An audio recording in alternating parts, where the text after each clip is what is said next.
ലോകത്തിലെ ഏറ്റവും നിഗൂഢമായ രാജ്യം, ആരെയും വകവയ്ക്കാത്ത ഭരണാധികാരിയും.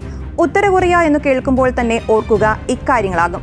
ലോകത്തെ ഞെട്ടിച്ച് ട്രംപിനെ വിറപ്പിച്ച് പുതിയൊരു പരീക്ഷണത്തിന് ഒരുങ്ങുകയാണ് കിം ജോങ് ഉൻ. അതെ, അക്ഷരാർത്ഥത്തിൽ ട്രംപിന്റെ ഉറക്കം കെടുത്താൻ കെൽപ്പുള്ള കിമ്മിന്റെ യമരാജൻ. റഷ്യയും മറ്റ് സഖ്യകക്ഷികളെയും ഒപ്പം നിർത്തി അമേരിക്കൻ മേധാവിത്വത്തിന് കനത്ത വെല്ലുവിളി ഉയർത്താൻ ലോകം വിറയ്ക്കുന്ന ആണവ രഹസ്യമാണ് അണിയറയിൽ ഒരുങ്ങുന്നതെന്നാണ് സൂചന. വരും ദിവസങ്ങളിൽ ലോകരാഷ്ട്രീയത്തിന്റെ ഗതി തന്നെ മാറ്റിയേക്കാവുന്ന ഒന്നാകും കിമ്മിന്റെ ഈ അണ്ടർ വാട്ടർ രഹസ്യം. അതായത്, ചെറിയൊരു പ്രകോപനമുണ്ടായാൽ പോലും കടലിനടിയിലെ ഈ നിശബ്ദ വേട്ടക്കാരൻ എപ്പോൾ വേണമെങ്കിലും വിനാശകാരിയാകുമെന്ന് സാരം. ഉത്തര കൊറിയയുടെ ചരിത്രത്തിലെ തന്നെ ആദ്യത്തെ ആണവോർജ അന്തർവാഹിനി ഏതാണ്ട് പൂർത്തിയായ വാർത്തയും ചിത്രങ്ങളുമാണ് ഇപ്പോൾ പുറത്തുവരുന്നത്. പടിഞ്ഞാറൻ രാജ്യങ്ങളുടെ ഉറക്കം കെടുത്തുന്ന ഈ നീക്കം വെറുമൊരു പ്രദർശനമല്ല, മറിച്ച് കിമ്മിന്റെ ശക്തി പ്രകടനമായാണ് വ്യക്തമാക്കുന്നത്. ഏകദേശം 8700 ടൺ ഭാരമുള്ള ഈ അതിശക്തമായ സ്ട്രാറ്റജിക് ഗൈഡഡ് മിസൈൽ അന്തർവാഹിനിയുടെ നിർമ്മാണ പ്രവർത്തനങ്ങൾ കിം ജോങ് ഉൻ നേരിട്ടെത്തിയാണ് പരിശോധിച്ചതെന്നാണ് റിപ്പോർട്ടുകൾ.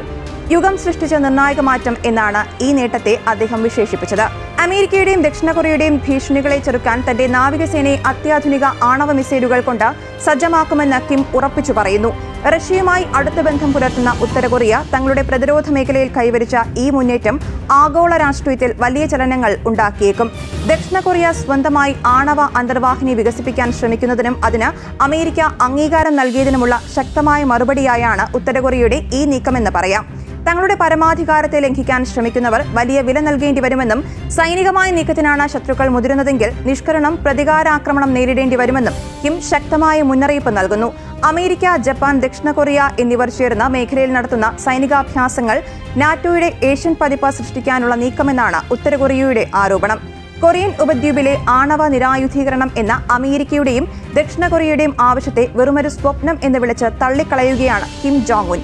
തങ്ങളുടെ പൗരന്മാരുടെ സുരക്ഷയ്ക്കും പ്രാദേശിക സമഗ്രതയ്ക്കും വേണ്ടി ആണവ സായുധ സേന എന്നും നിലനിൽക്കുമെന്നും ഉത്തര കൊറിയ പ്രഖ്യാപിക്കുന്നു. നിഗൂഢതകൾ ഏറെയുള്ള ഉത്തര കൊറിയൻ മണ്ണിൽ നിന്ന് പുറത്തുവരുന്ന ഈ വാർത്തകൾ ലോകശക്തികളെ തെല്ലൊന്നുമല്ല അസ്വസ്ഥമാക്കുന്നത്. തങ്ങൾക്കെതിരെ വരുന്ന ഏത് വൻശക്തിയെയും നേരിടാൻ തയ്യാറാകണമെന്ന കിം ജോങ് ഉന്നിന്റെ ആത്മവിശ്വാസം ഈ കൂറ്റൻ അന്തർവാഹിനിയിലൂടെ വ്യക്തമാകുന്നു. ഉത്തര കൊറിയയുടെ പ്രതിരോധം പ്രധാനമായും ശക്തമായ സൈന്യത്തിലും ആണവ മിസൈൽ ശേഷിയിലും അധിഷ്ഠിതമാണ്. വലിയൊരു സൈനിക ശക്തി തന്നെയുണ്ട് രാജ്യത്തിന്. കൂടാതെ ആണവ പരീക്ഷണങ്ങൾ, ബാലിസ്റ്റിക് മിസൈലുകൾ, തങ്ങളുടെ പ്രതിരോധം വർദ്ധിപ്പിക്കുന്നതിന് റഷ്യയിൽ നിന്നുള്ള സാങ്കേതിക വിദ്യ എന്നിവ വികസിപ്പിക്കുന്നു. ഇത് അമേരിക്കയും ദക്ഷിണ കൊറിയയും ലക്ഷ്യം വെച്ചുള്ളതാണ്. കര, നാവിക, വ്യോമ തന്ത്രപ്രധാന പ്രത്യേക ഓപ്പറേഷൻസ് ഫോഴ്സസ് ഉൾപ്പെടെയുള്ള വലിയ സൈന്യമാണ് ഉത്തര കൊറിയയുടെ കരുത്തായ കൊറിയൻ പീപ്പിൾസ് ആർമി. ഇന്റർ കോണ്ടിനെന്റിന്റെ ബാലിസ്റ്റിക് മിസൈലുകൾ, മൾട്ടി സ്റ്റേജ് മിസൈലുകൾ എന്നിവയുടെ വികസനത്തിലൂടെ ആണവ മിസൈൽ പ്രോഗ്രാമുകളിൽ വ്യക്തമായ ആധിപത്യം നിലനിർത്താനും രാജ്യം പരിശ്രമിക്കുന്നുണ്ട്. ടാങ്കുകൾ, ആയുധങ്ങൾ, മിസൈലുകൾ, ആണവ, രാസായുധങ്ങൾ എന്നിവയുടെ നിർമ്മാണത്തിൽ ശ്രദ്ധ കേന്ദ്രീകരിക്കുന്നതിലൂടെ പ്രതിരോധ വ്യവസായ രംഗത്തും ശക്തമായ ആധിപത്യം നിലനിർത്തുകയാണ് കിമ്മിന്റെ ഉത്തര കൊറിയ. കൂടാതെ മിസൈൽ സാങ്കേതികവിദ്യ, ആണവ അന്തർവാഹിനി, ഫൈറ്റർ ജെറ്റുകൾ തുടങ്ങിയവയ്ക്കായി റഷ്യയിൽ നിന്നുള്ള സഹായവും ഉത്തര കൊറിയയ്ക്കുണ്ട്. അമേരിക്കയും ദക്ഷിണ കൊറിയയുമാണ് ഉത്തര കൊറിയയുടെ പ്രധാന എതിരാളികൾ. അവരുടെ സൈനിക നീക്കങ്ങളെ പ്രതിരോധിക്കുകയാണ് രാജ്യം പ്രധാനമായും ലക്ഷ്യം വയ്ക്കുന്നത്. ചുരുക്കത്തിൽ, ഉത്തര കൊറിയ തങ്ങളുടെ സൈനിക ശേഷി, പ്രത്യേകിച്ച് ആണവ മിസൈൽ സാങ്കേതികവിദ്യ വർദ്ധിപ്പിച്ച് തങ്ങളുടെ പ്രതിരോധം ശക്തിപ്പെടുത്തുകയും പ്രദേശത്ത് സ്വാധീനം ചെലുത്താൻ ശ്രമിക്കുകയും ചെയ്യുന്ന നീക്കമാണ് ഇപ്പോൾ കാണാനാകുന്നത്. അമേരിക്ക, ദക്ഷിണ കൊറിയ സൈനിക അഭ്യാസങ്ങൾ, ഉപരോധങ്ങൾ, ആണവ നിരായുധീകരണ ചർച്ചകളിലെ തകരാർ എന്നിവയാണ് ഉത്തര കൊറിയയെ സൈനിക വികസനത്തിലേക്ക് കൂടുതൽ പ്രേരിപ്പിക്കുന്നതെന്ന് വിദഗ്ധർ ചൂണ്ടിക്കാട്ടുന്നു. റഷ്യയുമായി അടുത്ത ബന്ധം സ്ഥാപിച്ചതോടെ ഉത്തര കൊറിയയുടെ ആത്മവിശ്വാസം ഉയർന്നതായും റിപ്പോർട്ടുകൾ പറയുന്നു.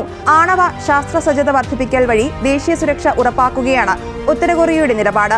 വിദേശ സമ്മർദ്ദങ്ങൾ കടുപ്പിക്കുന്ന സാഹചര്യത്തിൽ പ്രതിരോധശേഷി നിർണായകമാണെന്നും രാജ്യം വ്യക്തമാക്കുന്നുണ്ട്. ഉത്തര കൊറിയയുടെ വർദ്ധിച്ചുവരുന്ന മിസൈൽ പരീക്ഷണങ്ങളും ആണവ അന്തർവാഹിനികളുടെ പ്രദർശനവും കേവലം ശക്തി പ്രകടനമായി തള്ളിക്കളയാനാകില്ല. പതിറ്റാണ്ടുകളായി തുടരുന്ന ആഗോള ഉപരോധങ്ങളുടെയും നയതന്ത്രപരമായ ഒറ്റപ്പെടുത്തലുകളെയും അതിജീവിച്ച് തങ്ങളൊരു പൂർണ്ണ സന്നദ്ധ പ്രതിരോധ രാഷ്ട്രമായി മാറിയെന്ന് ഉത്തര കൊറിയ ലോകത്തോട് പ്രഖ്യാപിക്കുകയാണ്. സാമ്പത്തികമായ അതിർത്തി സംരക്ഷണത്തിനപ്പുറം അമേരിക്കൻ വൻകരയെ പോലും ലക്ഷ്യമിടാൻ ശേഷിയുള്ള ആയുധശേഖരം കെട്ടിപ്പടുക്കുന്നതിലൂടെ ഒരു വൻ ശക്തിയുമായുള്ള ചർച്ചകളിൽ തങ്ങൾക്ക് തുല്യമായ പരിഗണന ലഭിക്കുമെന്ന രാഷ്ട്രീയ ലക്ഷ്യമാണ് കിം ജോങ് ഉൻ മുന്നോട്ട് വയ്ക്കുന്നത്.